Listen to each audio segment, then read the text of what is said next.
자, ADHD 그러면 반복되는 지각. 네.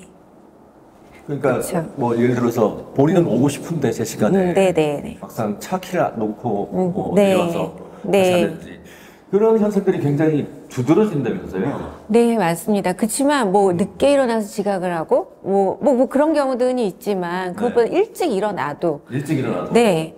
뭔가 일단 차 키가 어디 있는지 못 찾아. 네, 그렇죠. 그리고 일단 세수하고 샤워하고 뭐 이런 시간도 세수하다가 뭔가 화장실에 뭐가 정리가 안 된 것 같아서 그걸 또 뭐 이렇게 해야 된다든지 하다가 뭔가 또 SNS에 뭐가 떴는지 또 봐야 된다든지 그래서 준비하는 시간이 길어지게 되는 거죠.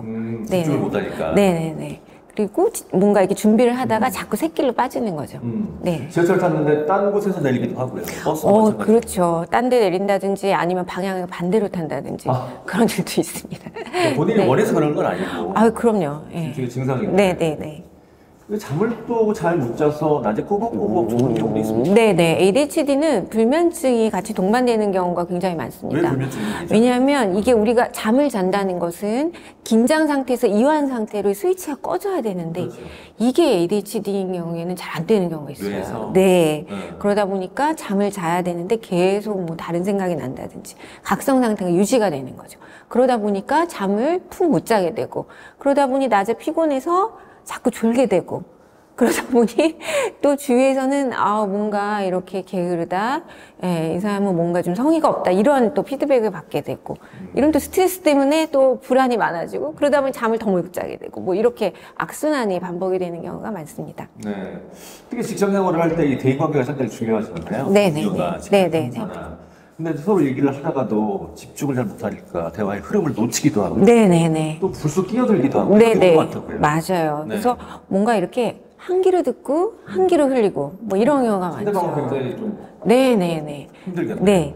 제 친구 중에도 ADHD 의심되는 친구가 있는데, 네, 뭐 의사로서 활동은 잘 하고 있지만, 항상 전화하다 보면은 제가 A를 얘기했는데, 항상 B를 자기가 하고 싶은 말만 얘기한다든지, 했던 얘기를 또 한다든지, 이런 경우가 있습니다. 그래서 이런 경우에는 상대방으로, 뭔가 이렇게 나를 무시하나? 이런 느낌을 갖게 할 수가 있죠. 네. 그러다 보니 대인관계에서 좀 갈등이 생기고, 그리고 특히 이제 뭐 소아청소년 같은 경우에는 어머님들이 뭔가 내가 분명히 얘기했는데 또 같은 실수를 반복한다. 그러니까 뭔가 얘가 일부러 그런다. 일부러 오해가 있을 나를 수도 무시한다. 이렇게 오해할 수가 있습니다. 귀담아듣지 네네네네. 네. 사회적 신호라고 그래서 우리가 눈치코치라고 보통 네. 얘기하는데 이게 좀 없죠. 네, 맞아요. 네. 관계에 어려움이 또 생기겠네요. 네. 그리고 뭔가 이제 공감이 잘 안 되는 그런 모습으로 나타날 수가 있거든요.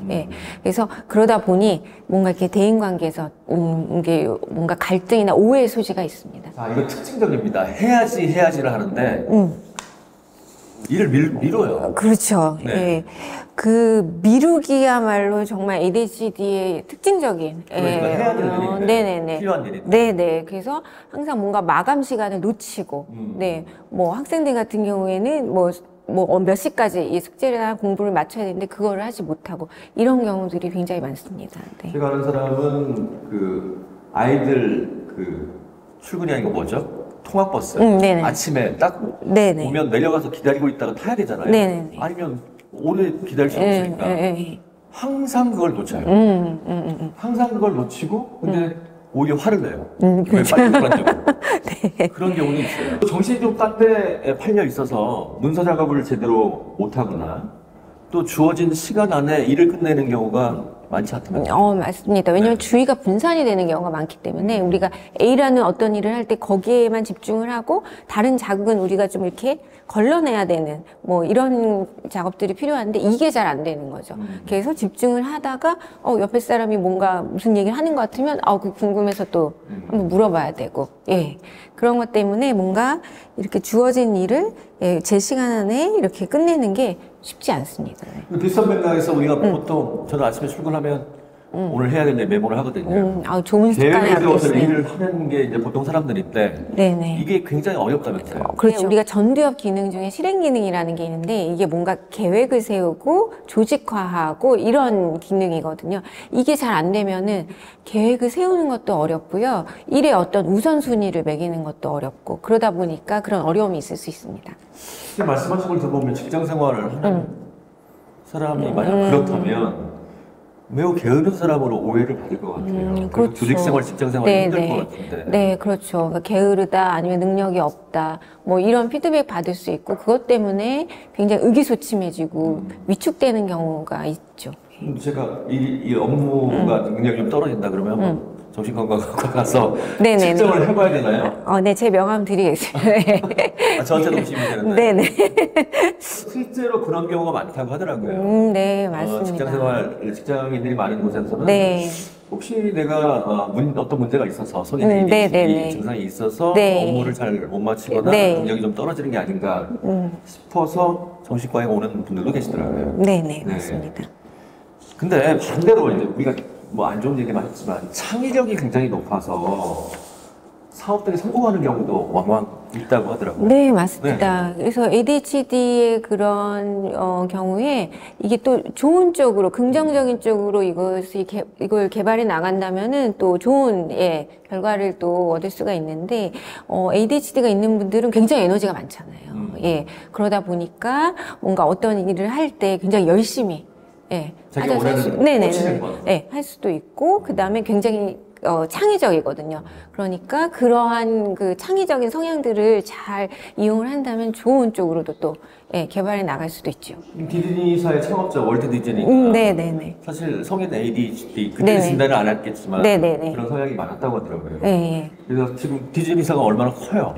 그렇죠. 근데 이제 네네. 그 사업하는 것들은 네. 동생인가 형이 좀 많이 도와줬다고 하더라고요. 조직화가 하는 걸. 네, 어쨌든 네. 뭐 애니메이션이나 그런 걸로 일가를 이뤘기 때문에 그런 네, 분들도 네. 계시니까. 네. 자, 이 ADHD는 유전성이 좀 있습니다. 네. 그래서 자녀가 ADHD일 경우도 있고요. 또 부모가 ADHD면 자녀와의 갈등이 상당히 많이 불거질 것 같아요. 그렇죠. 욱하는 성격도 좀 있고 감정적도 있기 때문에 설명을 좀 그렇죠. 해주시죠. 이게 ADHD는 유전이 굉장히 높거든요. 그래서 한 우리가 뭐 80%까지도 그 유전이 확률을 보고 있는데, 그래서 부모 중에 한 명이 ADHD가 있다면은 자녀 중에는 50% 정도 ADHD가 있을 수 있다. 이렇게까지 보고된 연구들이 있고요. 우리가 이제 소아청소년들 이렇게 ADHD 의심돼서 진료를 할 때 와서 이렇게 보면은 부모님은 모르고 있는데 부모님도 의심이 되는 경우들이 상당히 많아요. 네. 일단 부모님이 외래 진료 시간을 깜빡깜빡 하셔가지고 매일 그 진료에 예약 스케줄을 바꾸시는 경우도 있고, 그 다음에 이제 대기가 좀 길어지면 그거 못 참고 막 우리 밖에서 항의하신다든지, 그 다음에 와서 면담하실 때도 보면은 제가 얘기하기 끝나기도 전에 본인이 하고 싶은 얘기를 막 하신다든지 뭐 이런 경우들이 있어요. 그래서 그런 경우에는 조심스럽게 부모님도 조금 검사를 한번 받아보시면 어떨까요? 이렇게 말씀드리는 경우도 있고요. 근데 이제 부모님이 ADHD가 있다면 아무래도 양육에 있어서 일관되게 아이를 양육하는 게 쉽지 않죠. 네. 부모님도 이렇게 기복이 있으시다 보니, 그리고 부모님도 정리가 안 되다 보니까 아이들의 스케줄을 관리한다든지 이런 것들이 좀 어려워지고, 그러다 보면 아이들이 좀 불안해지고 이런 경우도 있을 수 있습니다. 만약 그런 경우라면 성인 ADHD니까 네네. 치료가 좀 필요할 것 같아요. 그렇죠. 아이들을 위해서.